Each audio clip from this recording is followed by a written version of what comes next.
Hello children and welcome to your English class. As in the today's session we have been completing our poem, which is an elementary school classroom in a slum by Stephen Spender. We had completed the summary and we had been discussing the vocabulary, the poetic devices, as well as we will discuss the question answers from the poem. I hope you will understand it and will do the given assignment as per your convenience. Let's have a glance about the vocabulary, some words which is used in the poem. There are some vocabulary words used. First is gusty, which means stormy, like gusty waves in the first line used. Second is weeds. Weeds are unless or useless plants, unwanted plants. Pallor means paleness or whiteness. Weighed down, bent down.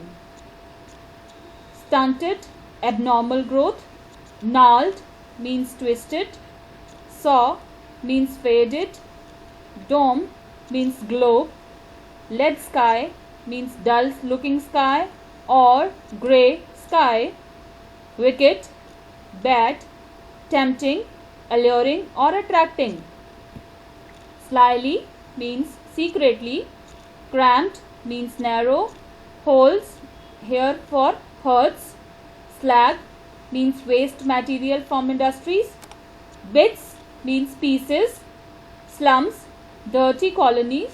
Blot means spot or stain or blemish. Doom means ruin or destroy. Catacombs, graves or underground graves.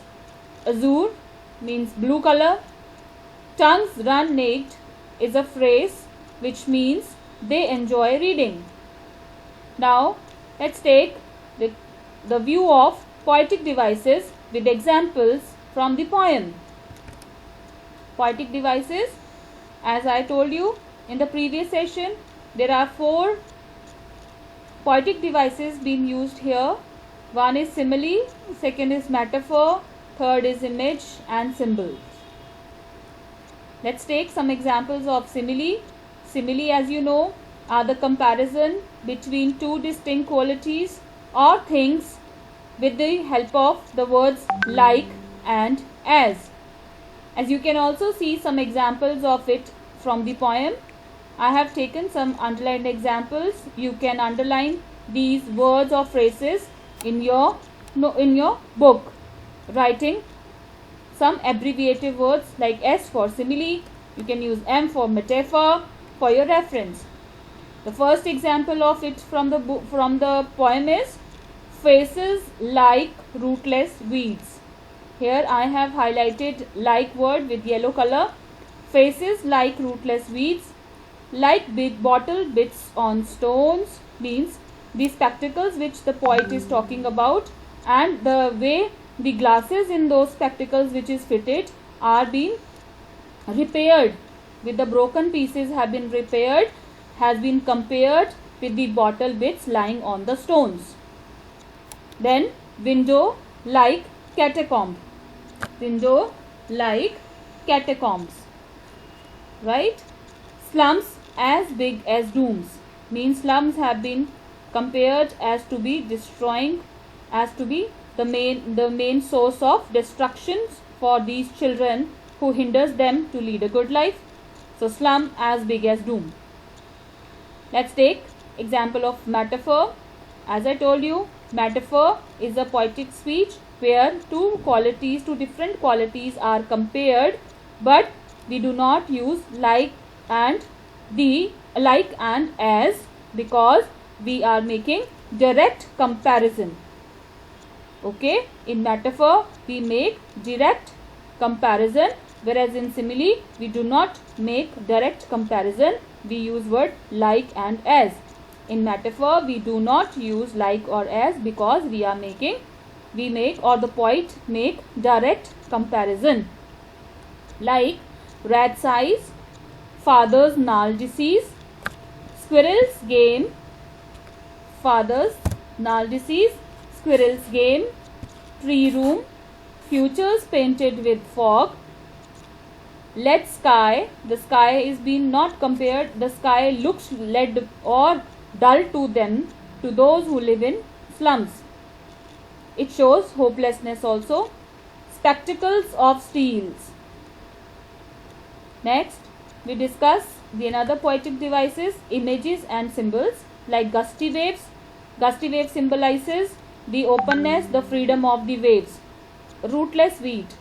Here, the poet creates the image of in the mind of the reader, calling these children the rootless weeds, means unwanted plants. Nobody worry about them whether they've been uprooted from the society. Next image is paper seeming boy. It symbolizes malnutrition, as well as the images been created for the reader to show how abnormality these kids studying in slum classroom have. Next images or symbolizing is twisted bonds. Again, it symbolizes the malnutrition or abnormal growth of the children living in slums. Saw green walls means the faded color of the walls, which symbolizes the pathetic conditions of the classroom or about the lives of these children studying in elementary school classroom in a slum. Next is Shakespeare's head, which is known to be an educationist, is giving no inspiration. That is why it symbolizes that Shakespeare is known to be an educationist, but he doesn't give any inspiration to them. It also symbolizes that they have right to get education, but that Shakespeare's head doesn't give any inspiration to them. So the image of Shakespeare has been created in the mind of the reader. Next is Treeless Valley. Treeless Valley is an open valley where there are mountains having greenery, having flowers and plants in a serene of beauty or abound with the bounties of beauty, but is again symbolizes no hope to them. Open-handed map, same way, images and symbolizes that the world is so vast that one should see, but they are restricted not to open that. Fog, which means it is usually be seen in the winters where you are not visible. There is no visibility. There is no clear visibility of things. So here fog also creates an image of fogness in the streets of the slums, as well as fog means their future is all unclear, is not clear to them, is not transparent. Ship and sun again gives hopes and freedom, but it doesn't help, or it symbolizes the unfulfillment of the dreams in their lives. Cramped holes, as I said, cramped means narrow, holes means the huts. They live their life in a narrow huts, means nobody in the society cares about them and nobody knows them and nobody go and look at the condition of these people. So this is also an example of images and symbols.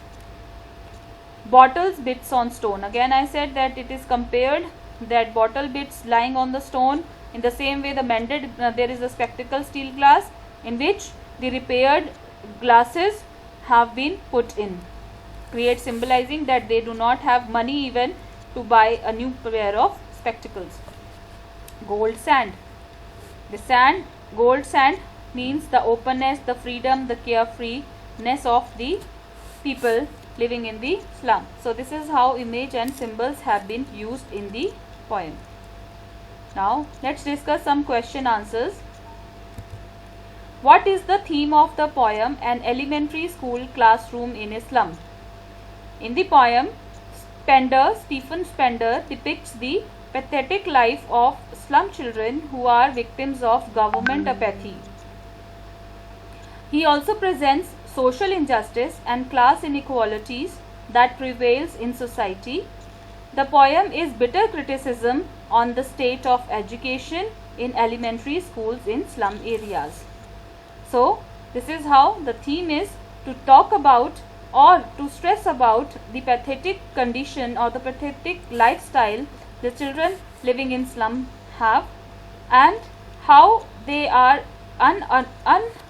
noticed in the society, and how they are socially the injustice they face socially as well as class inequalities.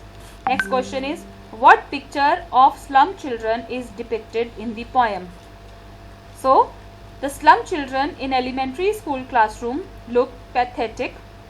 Their hairs are like wild weeds and they are unnourished and diseased. They have abnormalities, they have abnormal growth, they are malnutrition. So, the conditions in the first paragraph, it is given how do these children look like and how the condition shared by poet clears the patheticness or the abnormalities of these children. They are used to dark, dirty, narrow, cramped areas closed in by grey sky.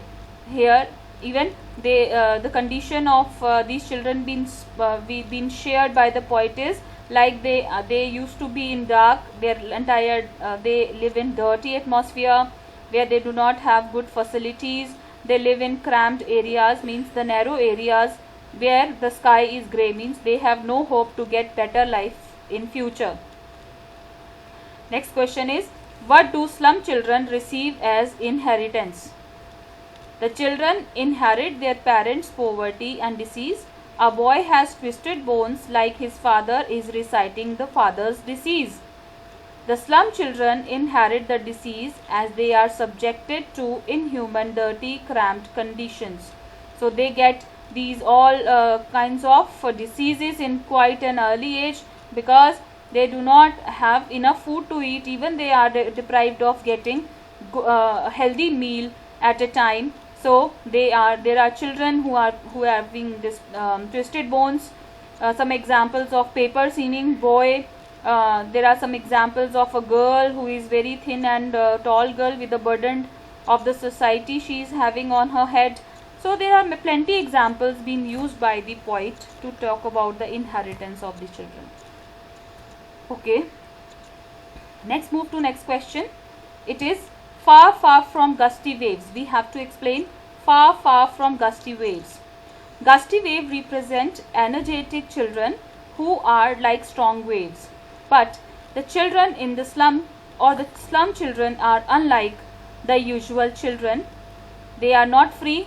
They do not have any carefree look. They cannot enjoy freedom.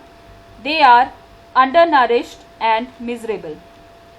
This is how the meaning is far, far from gusty waves. Next question is, what is the comparison drawn with squirrel's game? This is suggestive of the world of dreams the sweet and young boy lives in. His dreams of squirrel game in trees away from his gloomy classroom. We can also take these answers in that way, like the child is having squirrel's game. He's daydreaming of it. It's because he's dreaming of a squirrel games, like the squirrel used to be free and can go anywhere. That child is also dreaming of the same squirrel's game, means want a carefree and want a freedom and can go anywhere in his dream. So he's away from that gloomy classroom, so that is why it is used here. Now we have to explain little bits on stones, like bottle bits on stones. We have to explain the as it is shown in the phrase like bottle bits on stones. So it is a simile. So this is simile describes the shattered glasses of spectacles some slum children have to wear. It looks like the bits of glass on stone walls.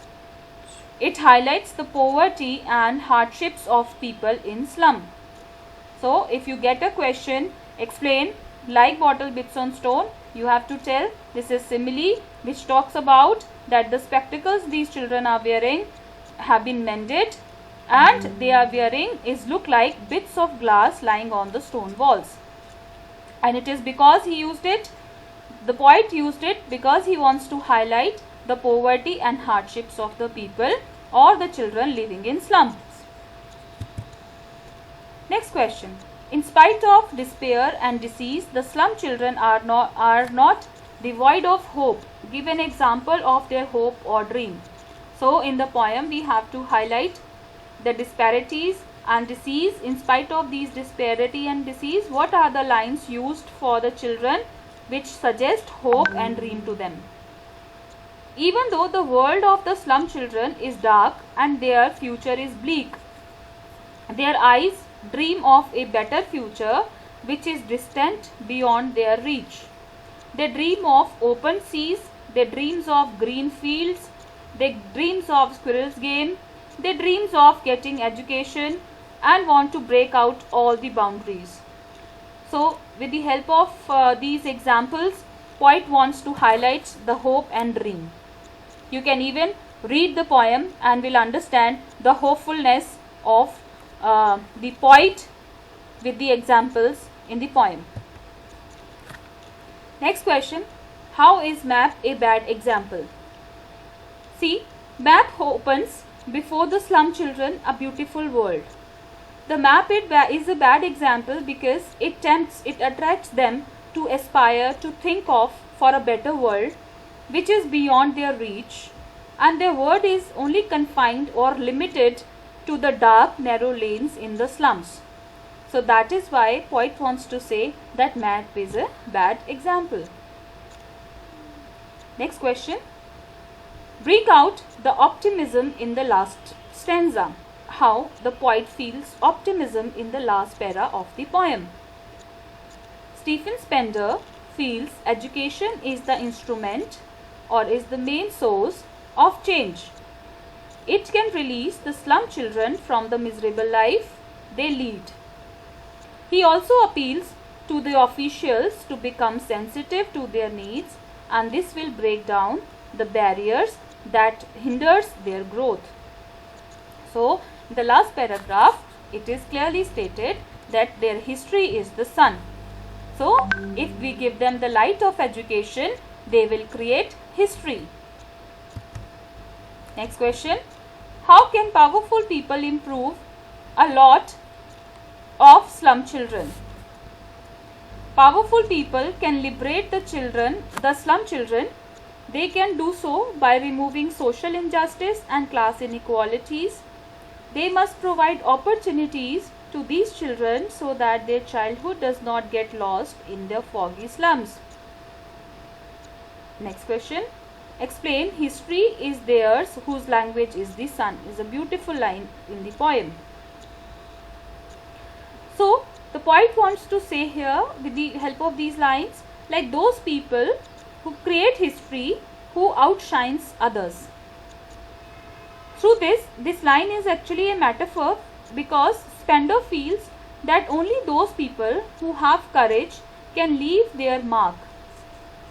To create history, their language must have the power, means they have the source of education, and those who are powerful people have that potential to give that power. So their language must have power, must have brightness and warmth of the sun. Or we can write this as that like whose language is the sun. The sun is considered to be the source of light. So here poet also comparing that sun with the education or light of education. So he says that those who have light of education and have courage to leave their marks will only be the one who will create history. So poet says that history is being controlled by those people who have courage to overcome from all these things and should be powerful and brighten their life themselves. This is how we end up. I think we have completed almost all important lines and questions. I hope you have understood the poem. In the coming week, we will start with another thing, with another lesson, or maybe we will start with the writing portion.